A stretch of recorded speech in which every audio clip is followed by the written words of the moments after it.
Assalamualaikum warahmatullahi wabarakatuh. Perkenalkan, saya Irmadia Ramadanti. Di sini saya akan mempresentasikan PPT dari kelompok kami yang berjudul Pendidikan Keluarga dalam mata kuliah Studi Hadis dan Hadis Tarbawi, di mana kelompok kami beranggotakan 3 orang. Yang pertama ada Destia Rahmah Putri Amalia, yang kedua Irmadia Ramadanti, yang ketiga yaitu Jihan Safitri.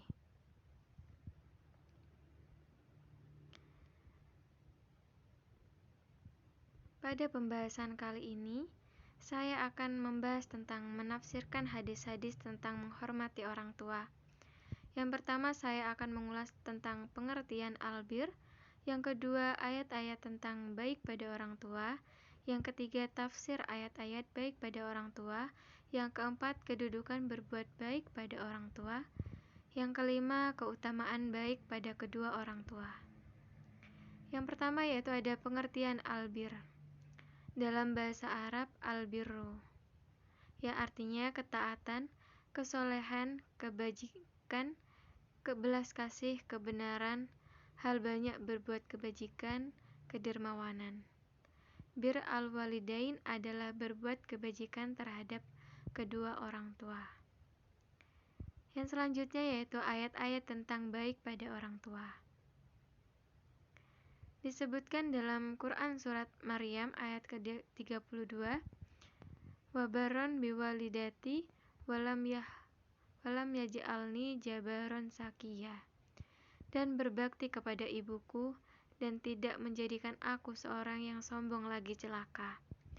Selanjutnya yaitu ada di dalam Quran surat Al-Isra ayat ke-24 yang berbunyi wahfid lahuma janahadulli minar rahmati wa qur rabbirhamhuma kama rabbayani shaghira. Dan rendahkanlah dirimu terhadap mereka berdua dengan penuh kasih sayang dan ucapkanlah, wahai Tuhan kami, kasihilah mereka berdua sebagaimana mereka mengasihiku selagi aku kecil. Yang selanjutnya yaitu ada tafsir ayat-ayat baik pada orang tua. Lafadz barron dikatakan huwa barrun biwalidahi wa barrun bihi, dan demikianlah para ahli qiraat Amsar membacakannya dengan fathah pada huruf ba. Ibnu Humaid menceritakan kepada kami, ia berkata, Yahya ibnu Wadhi menceritakan kepada kami, ia berkata, Abdul Mukmin menceritakan kepada kami dari Ibnu Nuhaik bahwa ia pernah membaca ayat perkataan Isa alaihissalam, wabaron biwalidati, dan berbakti kepada ibuku.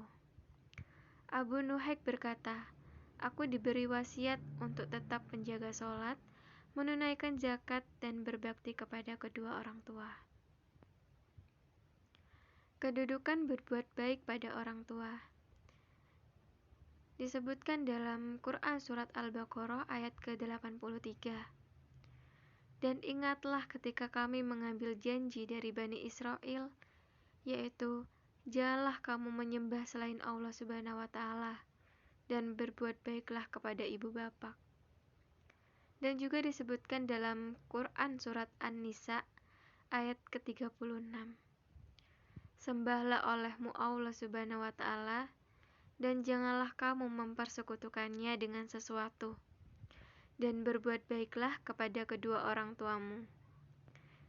Rasulullah Shallallahu Alaihi Wasallam meletakkan bir awalidain sebagai amalan kedua terbaik sesudah sholat tepat pada waktunya dan lebih diutamakan daripada jihad dan hijrah. Keutamaan baik pada kedua orang tua. Yang pertama, berbakti kepada kedua orang tua adalah amal yang paling utama. Yang kedua, berbakti kepada kedua orang tua dapat meluaskan rizki dan memanjangkan umur.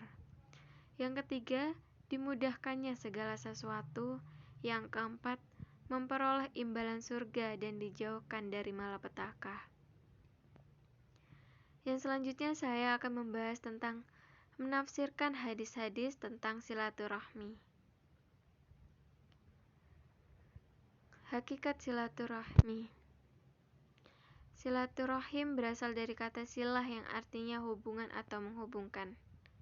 Kata ar-rahim jamaknya arham yakni rahim atau kerabat. Silaturahim secara bahasa adalah menjalin hubungan kasih sayang dengan saudara dan kerabat yang masih ada hubungan darah senasab dengan kita. Penting dan hukum menyambung silaturahim.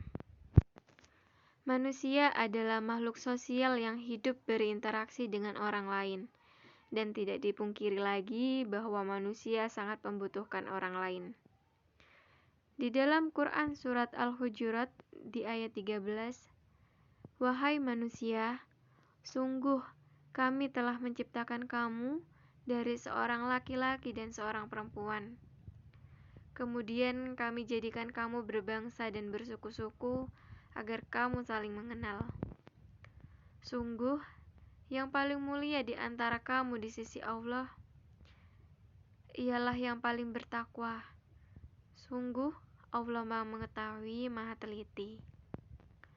Hukum tentang silaturahim yaitu dengan membaca ayat-ayat dan hadis-hadis Nabi Shallallahu Alaihi Wasallam. Kita akan mengetahui dan tidak akan ragu bahwasanya Allah telah mewajibkan silaturahim. Larangan memutuskan silaturahim. Telah menceritakan kepada kami, Ali bin Hujr telah mengabarkan kepada kami, Ismail bin Ibrahim dari Uyainah bin Abdurrahman dari ayahnya dari Abu Bakrah berkata, Rasulullah SAW bersabda, "Tidak ada suatu dosa yang lebih layak dipercepat hukumnya di dunia oleh Allah kepada pelakunya di samping azab yang disimpan baginya di akhirat daripada zina dan memutus silaturahim." Quran Surat Muhammad di ayat 23 dan 22, "Maka, apakah sekiranya kamu berkuasa, kamu akan berbuat kerusakan di bumi dan memutuskan hubungan kekeluargaan?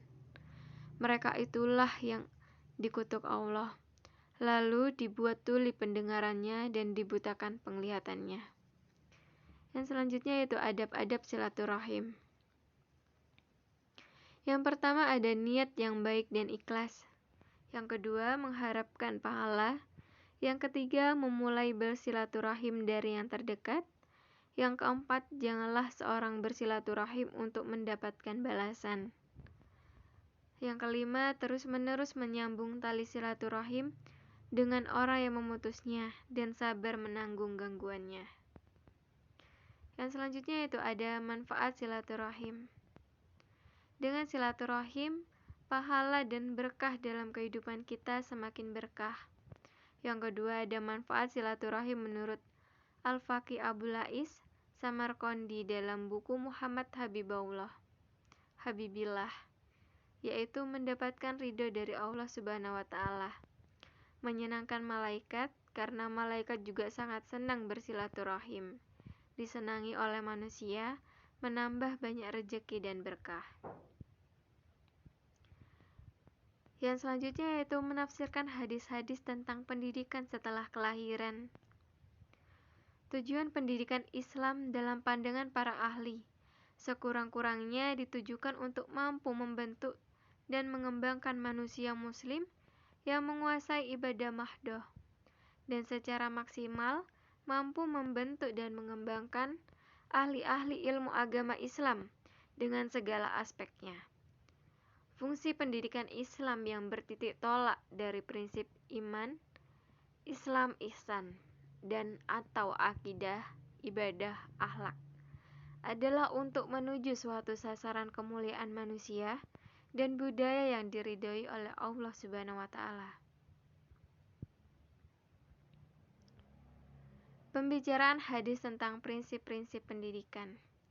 Diriwayatkan dalam riwayat Ahmad, Abu Dawud dan Ibnu Majah, barang siapa mempelajari suatu ilmu yang tidak untuk mencari ridha Allah, tetapi hanya untuk mendapatkan nilai-nilai material dalam kehidupan duniawi, maka ia tidak akan mencium harumnya surga.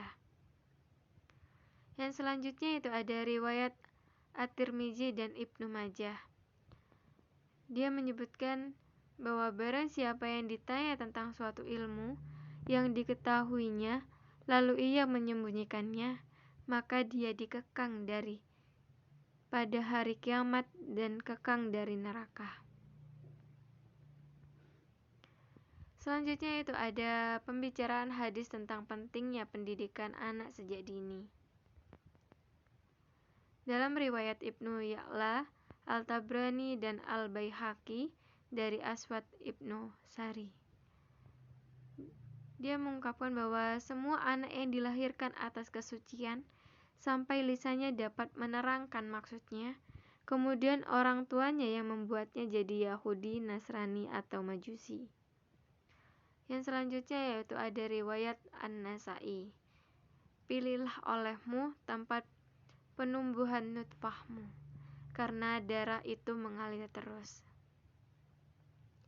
Sekian presentasi dari saya, kurang lebihnya mohon maaf. Wabillahi taufiq wal hidayah. Assalamualaikum warahmatullahi wabarakatuh.